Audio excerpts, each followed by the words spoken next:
Goeiemôre. Ons vier vandag Kersfees, die fees van Christus se geboorte, toe God mens kom word het en onder ons kom woon het. En terwyl ons die kerse aansteek, sê ons vir die Here baie dankie. Eerstens vir die hoop wat ons van hom ontvang, vir die vrede wat hy aan ons skenk, vir die vreugde wat hy in ons harte uitstort, en vir die liefde waarmee hy ons verlos.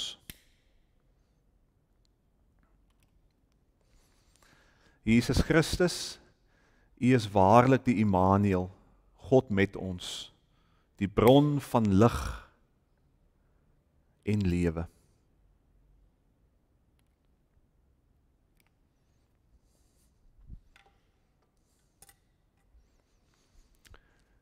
Kom ons buig die hoofde, dan bid ons saam. Liefdevolle God en Hemelvader, Immanuel, ons dank U dat U God met ons is en dat U U Seun gestuur het om onder ons te woon en ons na die ware lewe te lei. Gee dat die hoop, die vrede, die vreugde en die liefde waarvan ons in die tyd van Advent gehoor het, 'n volle werklikheid in ons lewe sal wees. Ook nou waar ons U aanbid en dien. Deur Jesus Christus ons Here bid ons dit, nou en vir ewig. Amen. Kom ons luister na die volgende lied.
Kom ons bid saam.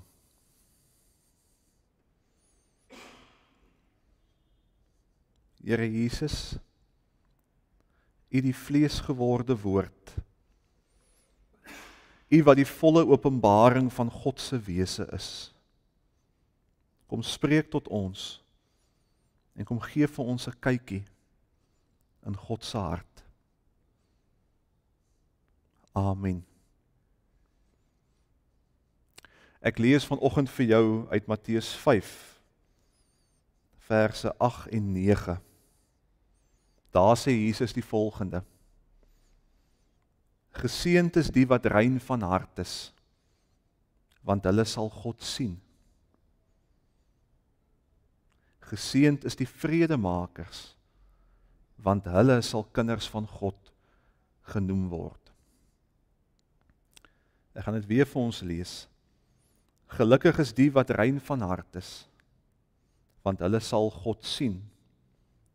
En gelukkig is die vredemakers, want hulle sal kinders van God genoem word. Ons lees tot sover.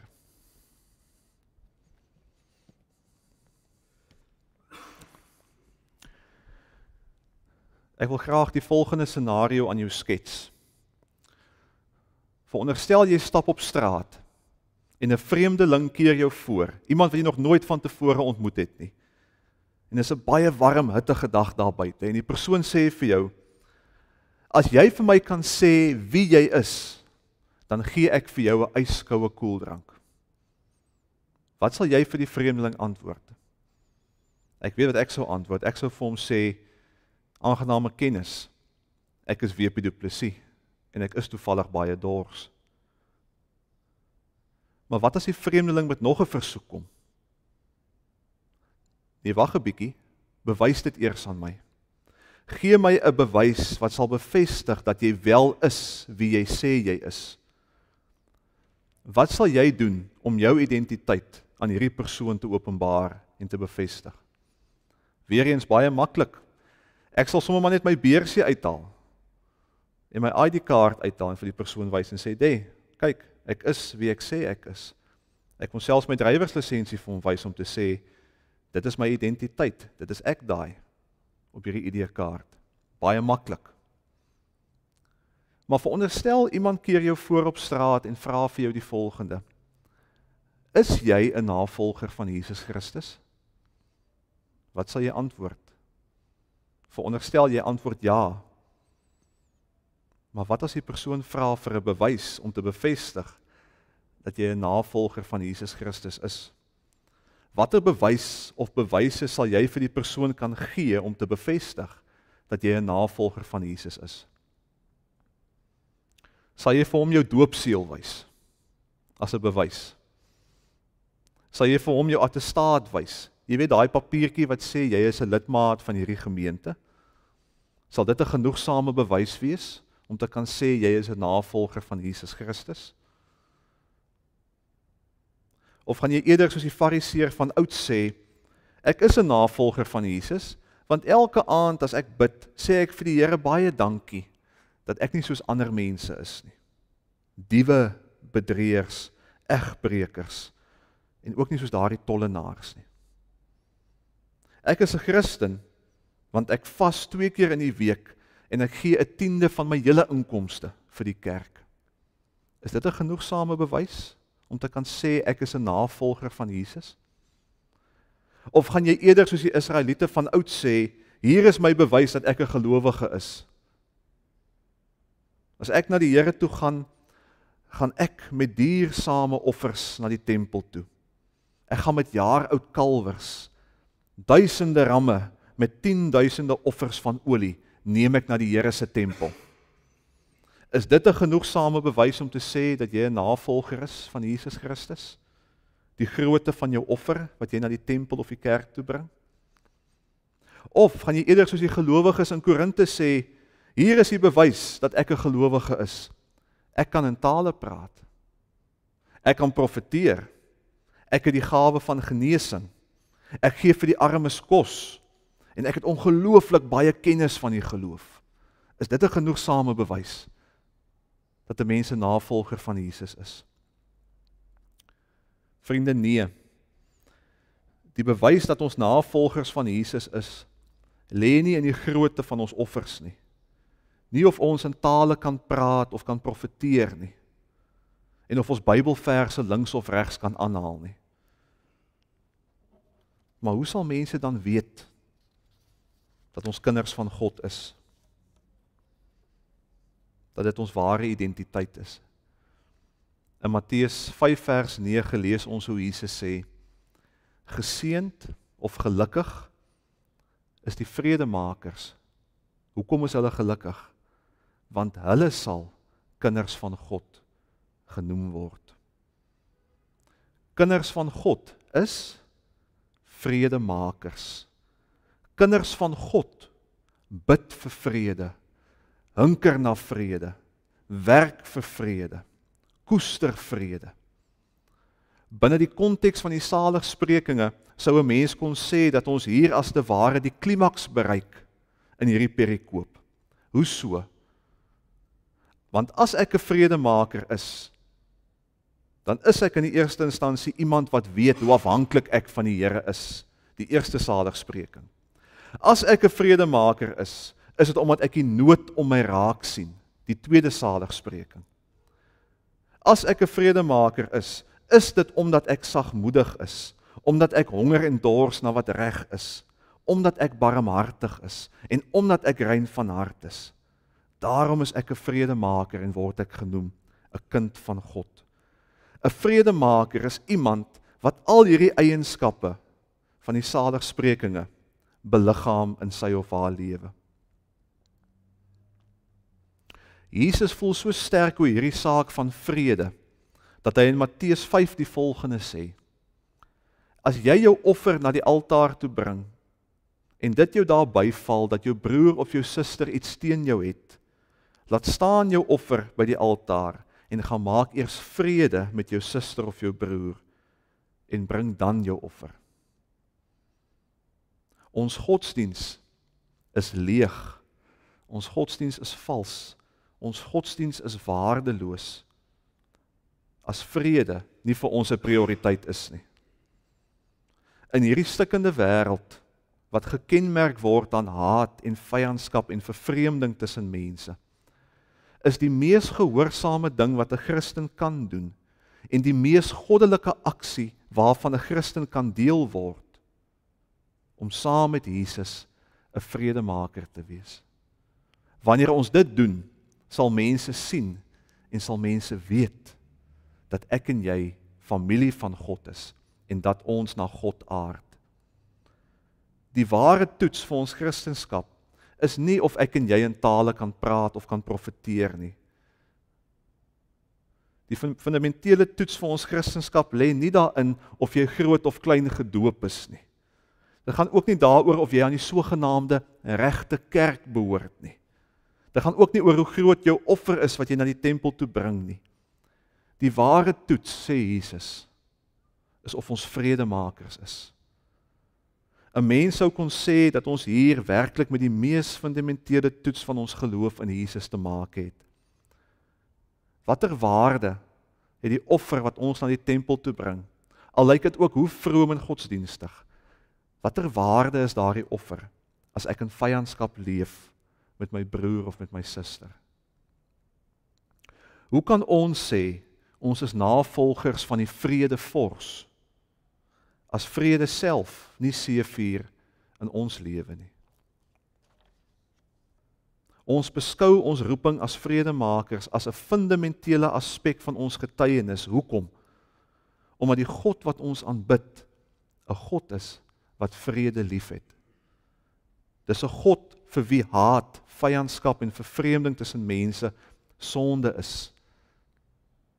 Die feit dat die kerk so verskeurd is, dat daar so min eenheid onder gelowiges is, dis 'n sonde in die oë van die Here. Dis nie hoe die Here dit wil hê nie. Op geen manier moet ons dink dat ons die vervreemding of die vyandskap wat tussen eggenote, tussen familielede, tussen lidmate en landsburgers voorkom, kan afmaak as iets normaals nie.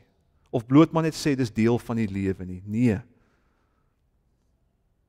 My verhouding met my eggenoot, my verhouding met my familie, my verhouding met medegelowiges, my verhouding met medelandsburgers, het alles met God te maak. Dit kom toets die egtheid en die geloofwaardigheid van my getuienis. Ons moet onthou, geloof is nie een of ander dogma nie. Geloof is nie maar net die opsê van een of ander geloofsbelydenis nie. Geloof is nie maar net goeie kerkbywoning, 'n vroom offer, of die getroue nakom van sekere kerklike rituele, of die beoefening van sekere religieuse praktyke nie. Geloof is inherent 'n verhoudingsbegrip. Christenskap, ons het dit Sondag ook vir mekaar genoem, Christendom gaan nie oor reëls of wette of gebruike nie. Dit gaan in die eerste instansie oor mense.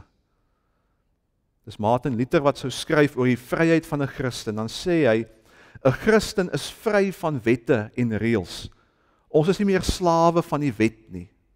Ons staan nie meer onder die juk van die wet nie. 'n Christen is vry van reëls en wette, maar 'n Christen is nooit vry van sy naaste nie. Ons verhouding met ons medemens is die vertoonkas van ons siele. Die kwaliteit van ons verhoudings is bepalend of ons siele gesond is en of ons siele gekneus is. Dis tog die samevatting van die ganse wet en die profete. As daar vir Jesus gevra word, maar wat is die grootste gebod? Wat is Jesus se antwoord? Geloof is om die Here jou God lief te hê met jou hele hart, maar dan ook wat hiermee gelyk staan.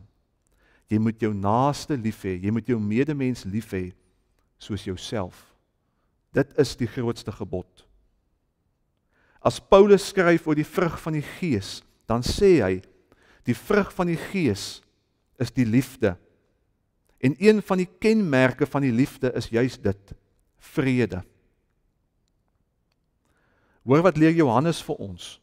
Johannes sê, elkeen wat sy broer of suster haat, is 'n moordenaar.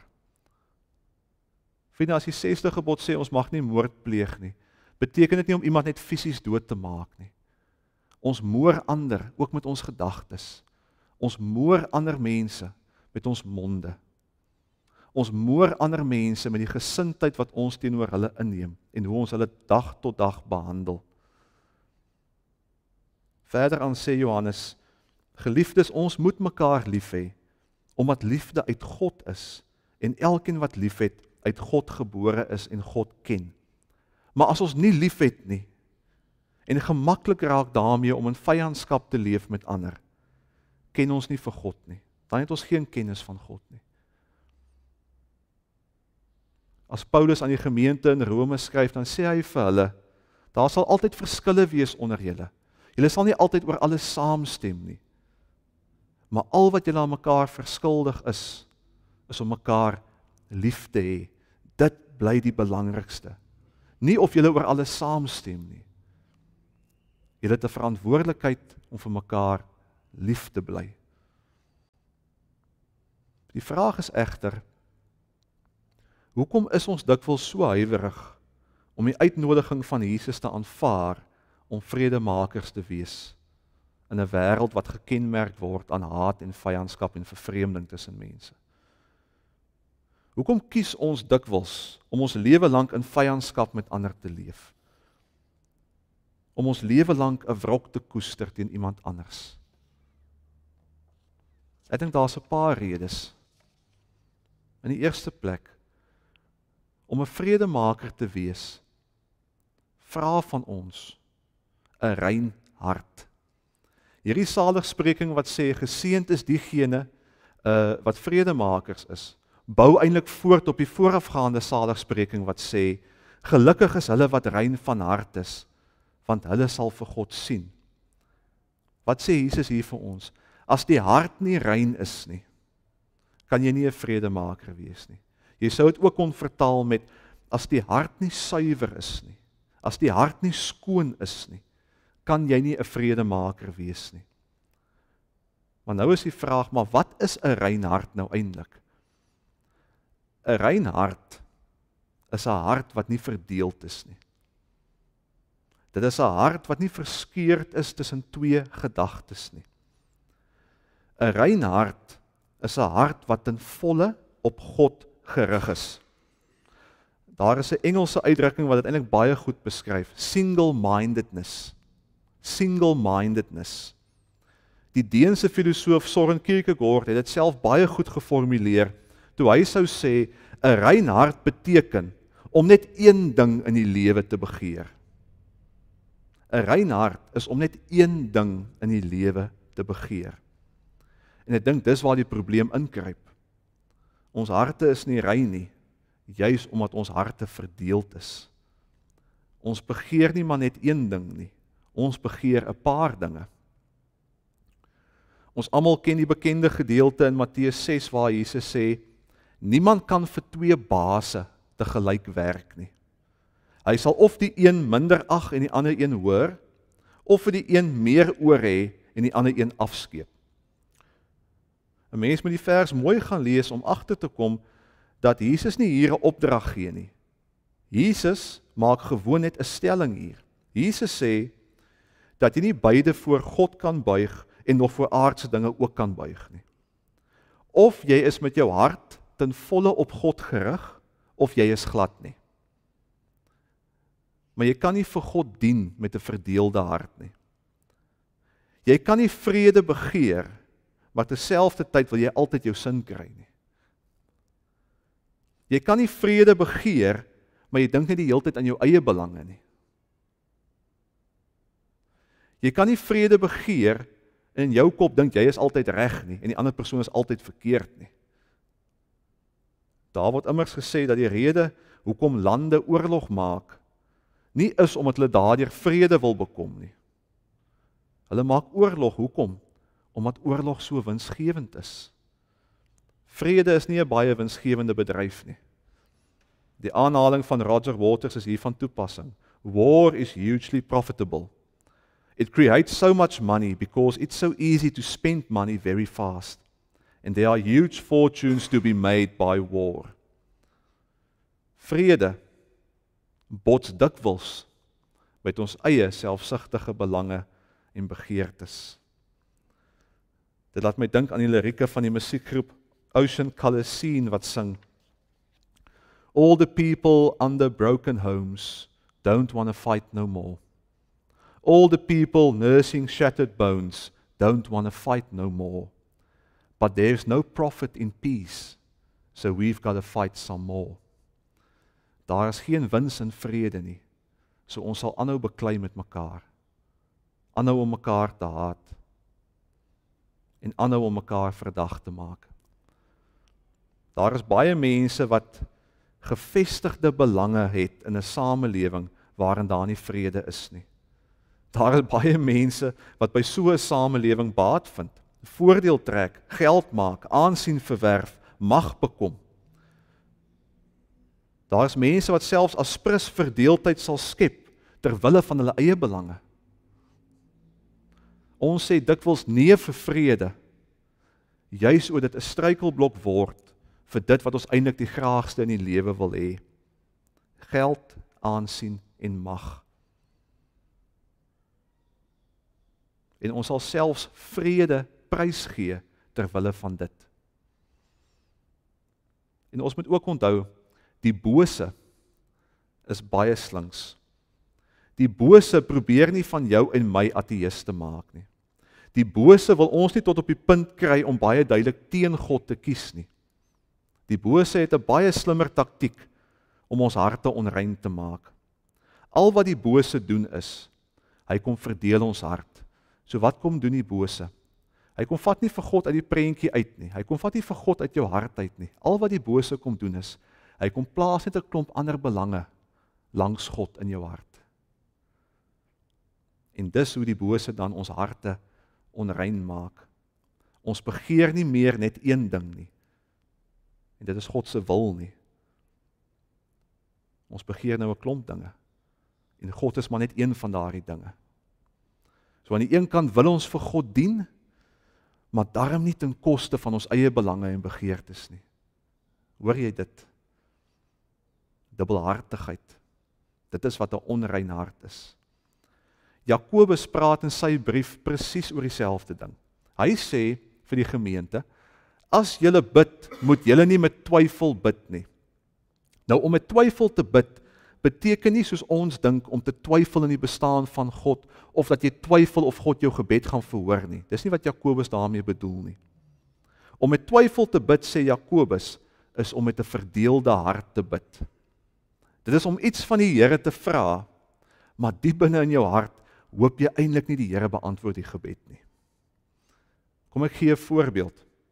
Jy kan vir die Here bid en vra, Here, ek bid dat daar meer vrede sal wees in ons land, in ons gemeenskap, in ons kerk. En dan antwoord die Here jou gebed deur vir jou te sê, wil jy hê daar moet meer vrede op aarde wees? Wel, hier is my antwoord aan jou. Gaan vergewe jy daai persoon teen wie jy iets het. Gaan maak jy eers vrede met jou buurman. Hoe nou, Here? Jy het my reg gehoor.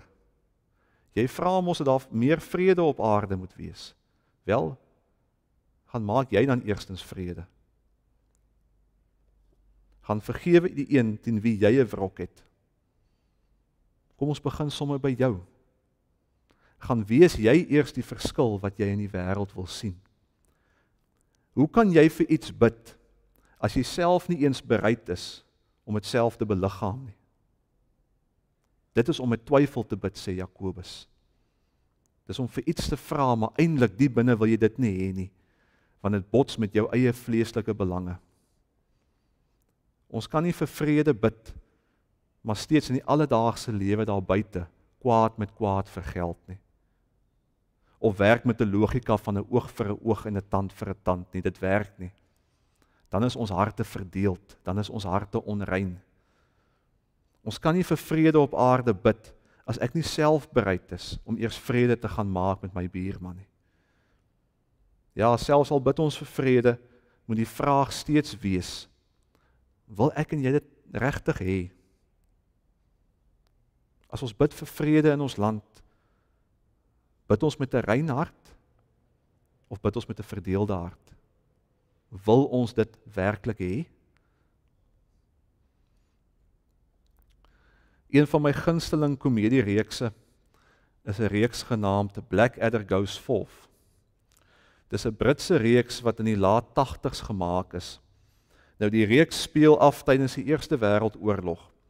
Nou die hoofkarakters in hierdie reeks is 3 Britse soldate genaamd Blackadder, Baldrick en George.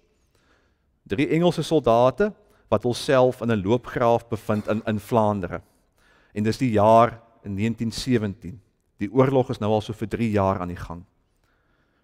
Nou hoe werk dit alles? Wel, jy het die Engelse aan die een kant in 'n loopgraaf en dan het jy die Duitsers aan die ander kant in 'n loopgraaf. En tussen die 2 loopgrawe is daar 'n gebied wat bekend staan as No Man's Land, niemandsland. So wat gebeur? So nou en dan skiet hulle op mekaar en hulle beklei met mekaar, dan probeer die een so bietjie meer grondgebied wen, om die ander een uit te stoot en in 'n hoek te druk. Maar die hele reeks kom jy ook agter, jy tel maar op, daai subtiele anti-Duitse sentiment wat maar deurskemer. Maar een van die mees treffende tonele vir my is in die laaste episode waar Blackadder, Baldrick en George baie filosofies raak oor hierdie oorlog, hierdie wrede onmenslike oorlog. Baldrick wil weet, hoekom word daar in die eerste plek oorlog gemaak en hoekom kan ons nie maar net in vrede saamleef nie? Dit is net die tragiese wat 'n mens ook optel, hoe baie mense gaan oorlog maak, maar die eintlike redes word nie vir hulle gegee nie. Hulle word geïndoktrineer, daai mense is ons vyande, hulle moet doodgemaak word. En dan verwys George, die ander Britse soldaat, terug na iets wat gebeur het aan die begin van die oorlog in 1914. Op 25 Desember 1914. Net 'n paar maande nadat die oorlog begin het. Hy praat van die Kersfees skietstilstand van 1914. Hy vertel hoe stille nag daardie aand oor No Man's Land, niemandsland weer klink het. En hoe die Duitsers uit hulle loopgrawe gekom het en na die Britse soldate geroep het. En hoe die Britse soldate toe ook uit hulle loopgrawe geklim het om die Duitsers te gaan ontmoet. En vir 'n paar oomblikke het hulle mekaar nie as vyande gesien nie, maar as mense. Hulle het self sokker gespeel teen mekaar. Maar dan hoor ons hoe Edmund Blackadder, op sy tipiese droë manier, dit alles so mooi saamvat deur te sê, both sides advanced further during one Christmas piss-up than they managed in the next 2.5 years of war. Wat sê hy? Ons het meer vermag met een Kerslied as wat ons kon regkry na 2,5 jaar van oorlog. Ons het meer vermag met 1 Kerslied as wat ons kon regkry na 2,5 jaar van oorlog. Gelukkig sê Jesus is die vredemakers, want hulle sal kinders van God genoem word. En dis nie 'n maklike pad om te loop nie, hoor. Om die vredespad te loop nie. Dit verg baie opoffering. Maar dis by verre die moeite werd vir jou en my om wel daardie pad te stap. Terwille van onsself en vir die mense wat vir ons lief is. Ek weet nie op die oomblik hoe die situasie lyk met jou naaste nie, maar ek wil tog vir jou uitnooi dat jy die eerste stap sal neem om vrede te gaan maak met iemand met wie jy nie lekker is nie. Dalk is dit 'n familielid, dalk is dit met jou buurman, dalk met iemand by die werk, maak nie saak nie. As jy die persoon ook nie nou kan kontak nie, maak ook nie veel saak nie, gaan dan jou binnekamer toe en vra vir die Here om vir jou te help om daai persoon te vergewe. Ons moet dit doen, ook ter wille van onsself. Want die ding is, jy raak lief vir jou haat. Dis die probleem. As jy daai wrok nie aanspreek nie en in vyandskap bly leef, jy begin lief raak vir jou haat. En 'n hart vol haat, sê hulle, is 'n hart wat jou een of ander tyd in die steek sal laat. Kom ons wys vir die wêreld dat ons kinders van God is, deur vir vrede te bid, maar meer nog, deur vrede te beliggaam daar waar ons leef en werk. Amen. Kom ons bid saam.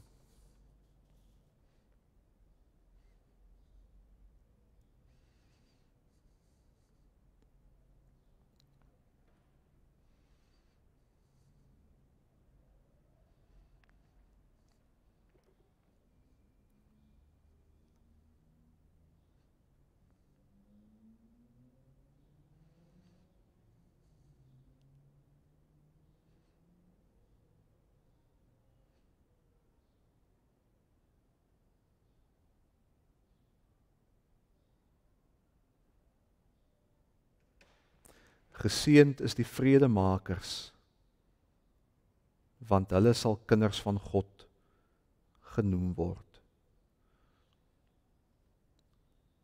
Amen. Daar gaan 'n link verskyn onder aan die skerm en jy kan daarop gaan klik. Dit is 'n kort film wat gemaak is deur 'n man genaamd Joyings Knoll. En dit gaan juis oor hierdie Kersfees skietstilstand. Hulle praat in Engels van the Christmas Truce of World War I. Dis 'n kort film van so 14 minute. En ek nooi jou uit om dit te gaan kyk. Ek dink iets word ook daar beklemtoon oor die krag wat geleë is in vrede, om vrede na te streef. So gaan klik gerus op daardie link en kyk na daardie pragtige kort film oor hierdie Kerstyd. Ek gaan nou die Here se seën vir jou uitspreek en daarna gaan ons afsluit met stille nag.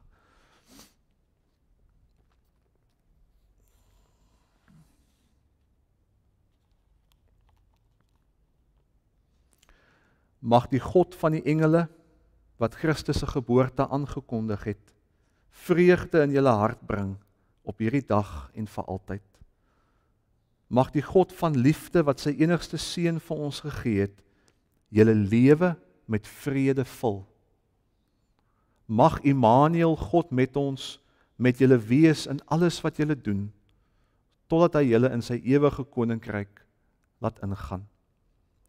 Die almagtige God, Vader, Seun en Heilige Gees, seën julle nou en vir ewig.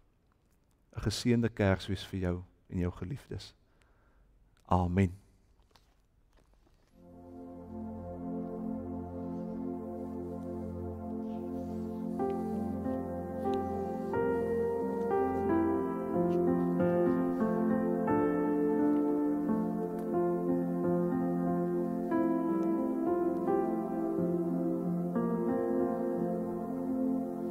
Stille nacht, heilige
Loof die hemelse kind.